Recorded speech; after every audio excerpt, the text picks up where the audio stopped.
Welcome to Maddie's Monthly Foster Connection, a monthly webcast where we learn about topics of interest to those of us who are interested in starting or expanding foster programs. Our guest today is Dr. Laura Reese. Dr. Reese is Professor Emeritus at Michigan State University and is a research consultant at the College of Charleston. Her research focuses on issues of animal welfare policy and shelter management. She wrote the book Strategies for Successful Animal Shelters and has published numerous articles on local animal ordinances, dog bite risks, animal cruelty, compassion fatigue, animal foster programs, and animal shelter volunteer satisfaction. She is the president of Professional Animal Welfare Services, which provides consulting services to animal shelters and rescues, and founded the Unshelter, a foster-based rescue in Michigan. Dr. Reese also volunteers in and provides foster care for local animal shelters in the Charleston, South Carolina area. Dr. Reese will be talking to us about the findings from her recent study on foster retention. Welcome, Dr. Reese. Hello, thank you very much. Yeah, I'm really happy to be there today. As Kelly's very nice introduction said, I'm an emeritus professor at Michigan State, which means that I retired in May, but I'm learning that I'm not particularly good at retirement. I haven't gotten the hang of it yet. So I'm still doing research through Professional Animal Welfare Services. I do odd jobs for the College of Charleston, and I'm still writing about animal fostering. So maybe eventually I'll run out of things to say, but I'm not quite there yet. The reason that I am interested in foster volunteers and volunteer retention is in large part because I have been a foster care provider for about 20 years. I typically foster cats with personality disorders, to be kind to them. And although I have done some dogs. And I also started a foster-based rescue in Michigan. So I have experience from sort of the other side of trying to recruit and retain fosters. So a colleague of mine said, well, this is my me search because it's all tied to me and what I do and what I'm interested in. So that's how I got into this. I want to start out by talking about the questions I'm asking in this presentation. This cat is Winston. He is my only foster fail after 20 years of fostering. He's 17, he's still with me. He just wandered through the room here. Basically, he decided he was home and he didn't want to go anywhere else. So what I was really interested in is looking at what kinds of attributes of foster programs make volunteers more satisfied. So to be able to know that, I first needed to know what foster programs look like currently across the country, and then see if there are relationships between volunteer satisfaction and the nature of the foster programs. And to get the data for this study, I sent surveys that were distributed through the Pedigree Foundation, shelters and rescues that had applied for their various funding sources, and the Shelter Animals Count website. I assume many of you got these links. And I asked the shelter directors or foster coordinators to send the survey link to their list of foster care volunteers. So this could include active foster volunteers, but also inactive ones if shelters hadn't purged the lists recently. And then the directors were asked to respond to a series of questions about their foster program. So what I was able to do is have the volunteers matched to their foster programs at their shelters or rescues. And the surveys were done between March and September of 2023. And that's important mostly to indicate that it was after the COVID pandemic when things are sort of getting back to normal. So this foster cat is a very lovely cat called Jem that was my very last foster in Michigan before I moved to South Carolina. So she's sort of special to me, and she's also super photogenic. I want to start out the discussion providing sort of a larger framework for how volunteer fosters see the task of fostering. You know, how do they think about what fostering means? So the first aspect of this is that I wanted to know how attached foster volunteers get to their foster animals. And I used a series of questions that have been used to measure people's attachment to their own pets. And what I found out was that fosters are just as attached to the foster animals as are people to their own pets. So this is really important in thinking about what policies are important to lead to satisfaction, realizing that fosters are really attached. They talk about the animals, fostering adds to their happiness, they play with them, they have close relationships. So all of the markers of having a strong attachment are there for the foster animals. Then I asked, okay, tell me 3 words that describe what fostering means to you.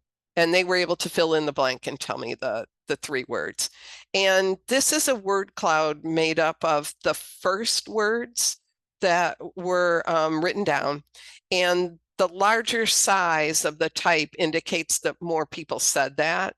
So volunteers, foster volunteers said it was rewarding, it's life-saving, it's fun and joyful, it's loving, all of the good things that we know that fostering brings. But then I also made a word cloud out of the third word that people filled in. And now we're getting things like, well, it is hard and challenging. It can be heart-wrenching, it can be bittersweet, but it's also still rewarding and joyful. And so the point of this is just to say that the reality is that foster volunteers are attached to their foster pets. They see it as a wonderful, joyful, loving experience, but they also recognize that it's hard and it can be heartbreaking when they lose an animal or when an animal leaves for adoption. Okay, now having set the stage for the data, I want to talk about what the foster programs look like. I said that I foster cats with personality disorders. This particular cat is Fluffy, and her personality is exactly as you see in the picture. She was cranky when she got here, and by the time she left, she was a pretty normal, lovely cat. So even she found a home. So I organized the slides by I put the policies into general categories, and these are showing you the percentage of shelters that use these different policies to a large extent, moderate or minor extent. And these are the operational policies, so how the foster program is run. So you can see things like most shelters and rescues have a part-time foster coordinator. It is typically a paid employee that is doing additional jobs in the shelter. So they might also be the volunteer coordinator or some other role. Almost all of the responding organizations have foster to adopt programs. They allow volunteers to have input into decisions about adopters. They want their volunteers to be promoting animals on their own. I'm an ambassador foster, which means that I do this for the animals that I have here. Things that are less common, not a lot of the shelters are using overnight breaks, which research has suggested is really good, not for cats, but for dogs, because it lowers their stress hormones even when they come back in the shelter. Um, Home visits are not very common. When I started fostering 20 years ago, my shelter in Michigan, someone actually came to my house and checked it out to make sure it was safe for fostering. And I remember just being so nervous, is it clean enough? Is it okay? Having volunteers run the foster program is not common, which is probably a really good thing. Okay, these are questions about supports for the animals in the home. So almost every shelter covers all of the medical costs and the needs of the animal. They almost all provide enrichment items, Kongs and toys and all that. They provide training for the volunteers on how to deal with particular behaviors of the dog or cat that they're receiving. Group training is not very common if you've got dogs with some behavioral issues.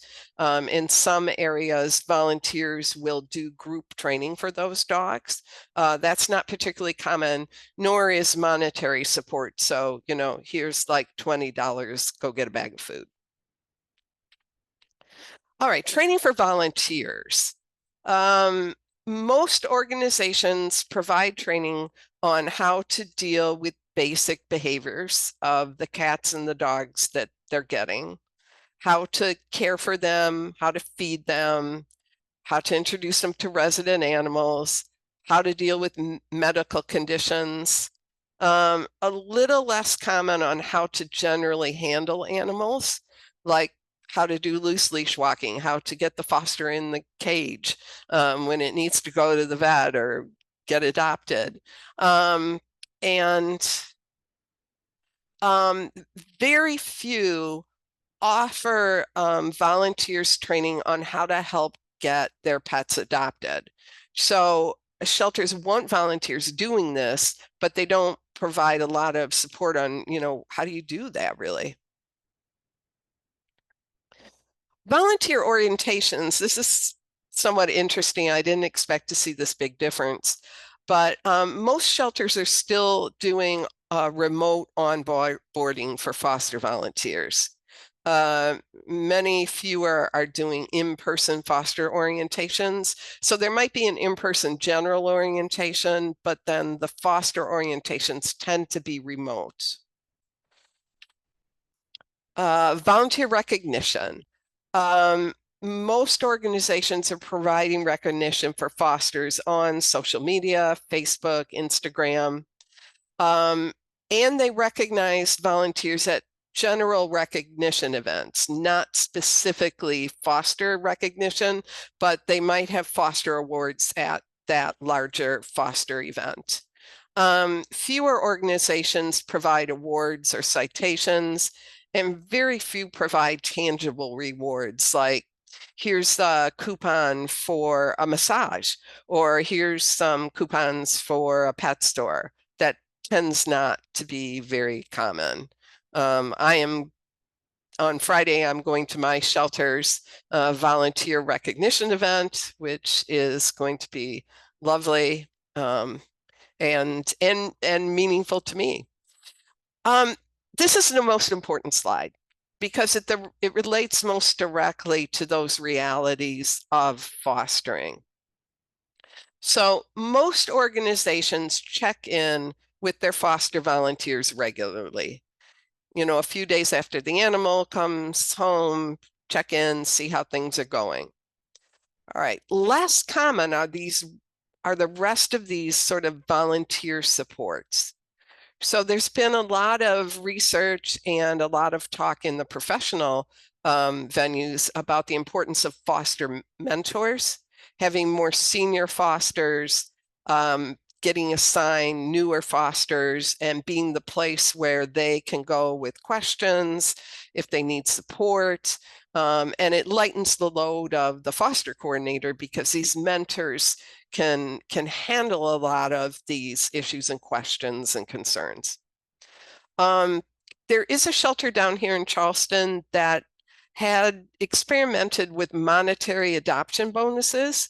So your animal gets adopted after it's been at your place for X amount of time, and you actually get cash, which apparently nobody else is doing, but it's interesting.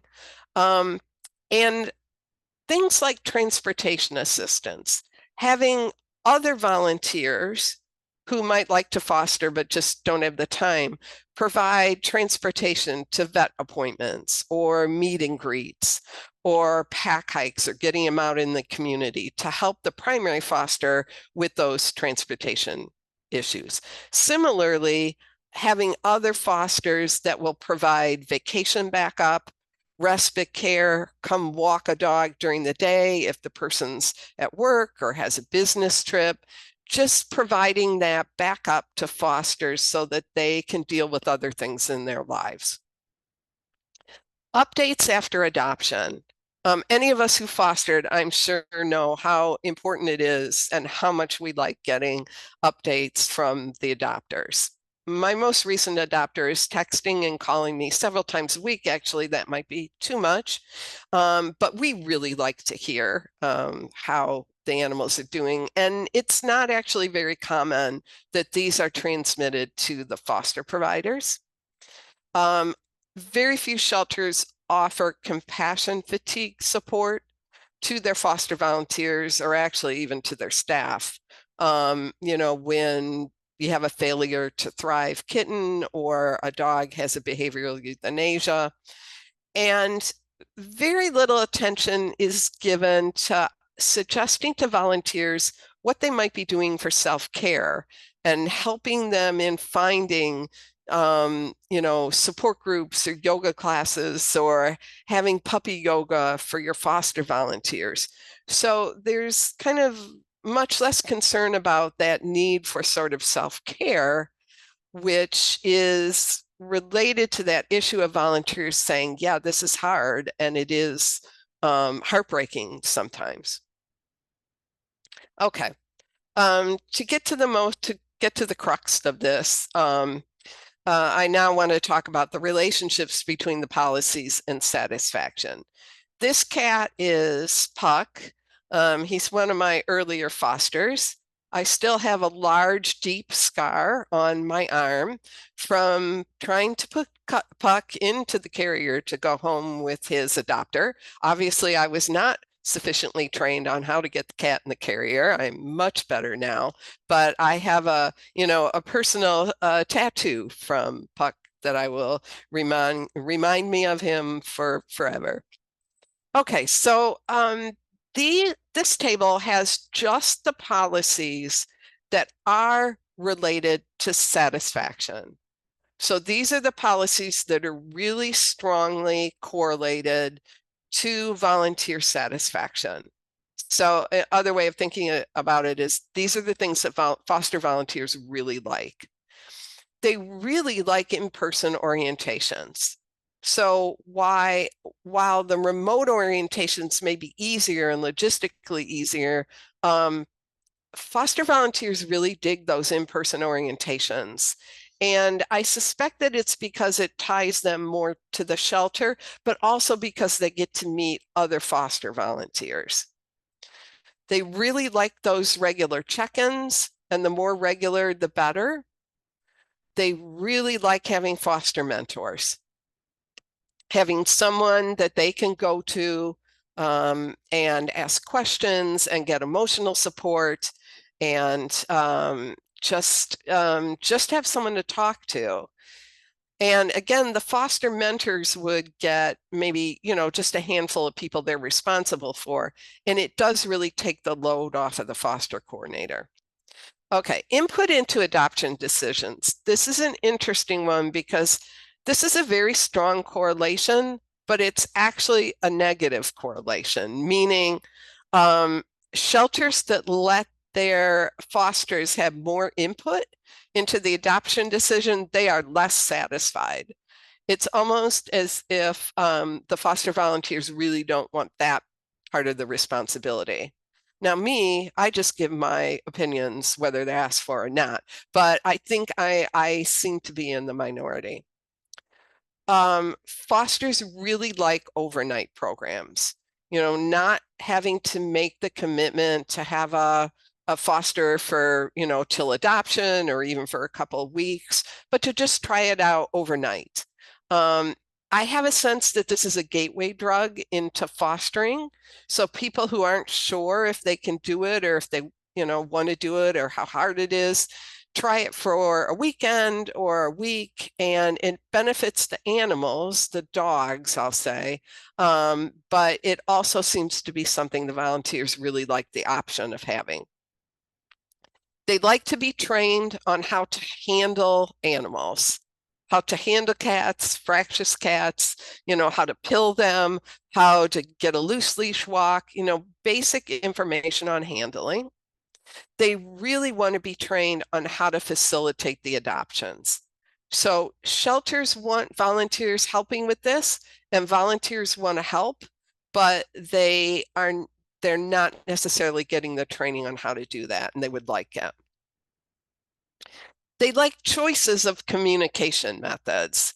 So some of them like the weekly check-ins, other would like to send in an email or post on the Facebook. Some people like to just talk to folks in the shelter when they're in there for other things. So the key is to have different options so that different people can reach out in the way they're most comfortable. They like it to be easy to return a foster if they're having issues, problems with family members, problems with their own animals. I actually stopped fostering for an organization that I was on the board for because I couldn't return a foster. It was with me for a couple months longer, and it was anyway. Having a good system to be able to have backup fosters, backup places for these animals to go is really good. They like respite fosters, having other fosters who can take their animals for a vacation, a long weekend, school events, track meets, whatever, having other volunteers that maybe can't foster themselves, but that would like to support the foster mission and work hands-on with animals. They love the updates on former fosters, as I said. They absolutely do not want to make adoption decisions. For sure, they don't want the stress of that. And they really like foster to adopt programs. They like to have that structured opportunity to adopt a foster, to try out an animal. And there's pros and cons of these programs. So this is just what the fosters are liking. So these are the attributes of foster programs that volunteers really like and are more likely to keep them retained. Okay, so what does this mean for foster programs? This is Sierra. This is one of my few dog fosters, also very early on, and to this day, I wish I had adopted her. So there's always going to be those animals that you let go and really wish you had kept. And of course, foster mentors can talk about that, with their mentees. Okay, so what does this mean for shelters and rescues?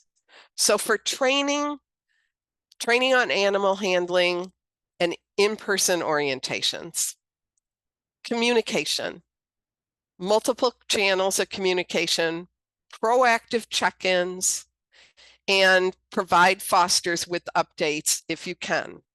And I know that this is about whether the new adopters are willing to provide these updates, but if at all possible, they should be encouraged to do it. Support for fosters, volunteers to assist them in respite transportation, peer support groups like little foster volunteer support groups that could meet over coffee, maybe start out in the shelter, but meet over coffee or then do some activities, foster mentors. And then operationally, they like foster adopt programs, short-term opportunities to foster, and easy return of fosters that are not working out. So the obvious question here is, okay, what about the cost?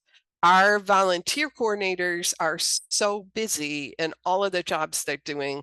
How can they do any of this? And I would really encourage using other volunteers to handle most of these foster support tasks. Volunteers can contact adopters for updates. And I know a lot of shelters do this. They can help out by doing in-person orientations. And it might be really good to have a foster, a senior foster, a foster mentor doing the orientations, because then the new ones are talking to someone who's been in their shoes. Act as foster mentors. Run a foster support group, because if volunteers are provided with more emotional support from a support group, it turns out that they feel more resilient. And if they're more resilient, they're more satisfied. So there's a lot of benefits that can be achieved by having fosters get together in a support group. These could be run by the mentors, or the volunteer coordinator could kind of get a group going and then leave it to the group members to continue on. Volunteers can do regular check-ins with fosters. Volunteers can assist with training on handling, dog handling, cat handling. Probably many of your volunteers that are dog walkers and dog trainers in the shelter could do handling and training workshops for the foster volunteers. And again, volunteers can act as those respite fosters, provide transportation, walk dogs. So the trick is to do as many of these kinds of things using other volunteers as you can. And finally, I just want to put in a little blurb about foster failures, because I'm working on this for another project. And like I said, volunteers really like foster to adopt programs. I think there's some fears about them, because what if the fosters stop fostering once they've adopted? And the data that are also out of this project suggests that they're maybe not as common as we think. Over a third of volunteers have never adopted a foster animal. Adoption of fosters does not appear to reduce length of service or frequency. It leads to greater satisfaction, and it also is tied to volunteer resilience. So it seems like there's a lot of benefits for having formal foster to adopt programs, or at least being pretty positive about letting fosters adopt their animals. And that is all I have. I will stop the share. And we have plenty of time, I hope, for questions. Yes, thank you so much, Dr. Reese. You're Do we welcome. have any questions? Or it was so just remarkably clear that there's. Yeah, I found it really interesting that some of the things that the fosters, picked and liked versus others. I really like the idea of respite foster or teams. I think because personally as a foster, I have been, the only reason I was able to continue is because we had people helping us. Yeah, and I've always felt really bad about asking for the animal to go back to the shelter if I was out of town. It seems to disrupt the whole foster relationship. And so having someone that can look after them for you is a really good thing. Yes, I totally agree. Especially when you have a pet who doesn't do well in the shelter, and which is why we tend to have them. Yes, exactly. Okay, we got a couple questions. What was the sample size of the fosters surveyed? So of the fosters, there were like 900 fosters that answered the survey. There were far fewer organizations that answered. So that is a definite concern. But in looking at other surveys of what programs are out there, the data seem pretty much in line with other surveys that I've seen. But yeah, it's a small number of shelters that responded. So thank you so much, Dr. Reese. Oh, you're And welcome. thanks to all of you for watching today's webcast. Any questions we were unable to get to today will be answered in Maddie's in Maddie's Pet Forum. Dr. Reese will be available for the next few days on Maddie's Pet Forum to continue this discussion. Please feel free to post more questions there. And you can share are you able to share the PowerPoint? Yes. Okay. Yeah, Sheila just, Good. I think, Okay. shared them in slides. Okay. All right. Thank you all so much, and we will see you next time. Thanks. Thanks.